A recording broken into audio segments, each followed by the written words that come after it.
আসসালামু আলাইকুম। ওয়ালাইকুম আসসালাম। বাংলাদেশ জাতীয়বাদী দল বিএনপি পক্ষ থেকে আমি আপনাদের কাছে ভোট চাচ্ছি। ধানের শীষ মার্কা সবাই একটা করে ভোট দিবেন। আর 12ই ফেব্রুয়ারি সকালে রান্নাবান্না করিয়ে বৌসল নিয়ে ভাই ভাবিকে নিয়ে আপনারা যায় আগে ধানের শীষ ভোটটা দিবেন এবং আপনারা দেবেন, অন্যজনকে উৎসাহিত করবেন। সকালে উঠিয়ে রান্না যার যার স্ত্রী আছে, ভাই বোন আছে, উঠিয়ে বলবেন যে রান্না বান্না করে দেবো, ভোট দিয়ে যাবো। আমরা ভোট অবশ্যই ধানের শীষ দিতে হবে এবং ধানের শীষ ভোট দিয়ে জয়যুক্ত করিয়ে আমরা একজন ন্যায় নীতিবান এমপি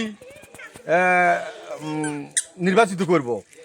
সেই এমপি নির্বাচনের মাধ্যমে আমরা আমার উপজেলা বিভিন্ন প্রকার কাজ আমরা ওনার কাছ থেকে বুঝিয়ে নেব এবং ভবিষ্যতে এমপি উনি হয়, ভবিষ্যতে এমপি মন্ত্রিত্ব উনি পাবেন, এটা আমরা আশাবাদ। ভবিষ্যতে ইনশাআল্লাহ এমপি হবে, আমরা মন্ত্রিত্ব পাবো। আর মন্ত্রিত্ব হলে বুঝতেছেন তো বিভিন্ন উন্নয়নমূলক কাম হবে। আমার বয়স্ক ভাতা, বিধবা ভাতা, পঙ্গু ভাতা, তারপরে আপনার আরও অনেক কাজ, আমরা খাল খনন, ব্রিজ, কালভার্ট সব আমরা ইনশাল্লাহ আমরা পাবো এবং আমাদের দেশের উন্নয়ন হবে। তারপরেও দ্বিতীয়ত কথা, দেশরত্ন তারেক রহমান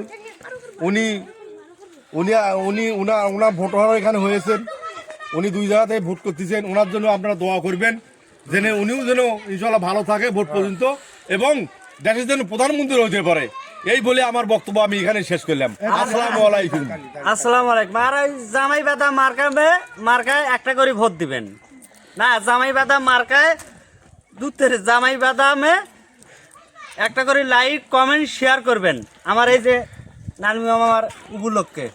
আর সবাই ভোটটা করি আমার কোন জায়গা দিবি, সবাই ভোটটা একটু বাদাম খাবেন আর এক ভোটটা করে ধানের শুধু আপনারা দিবেন ইনশাল্লাহ। এই বলে আমার বক্তব্য এখানে শেষ করলাম।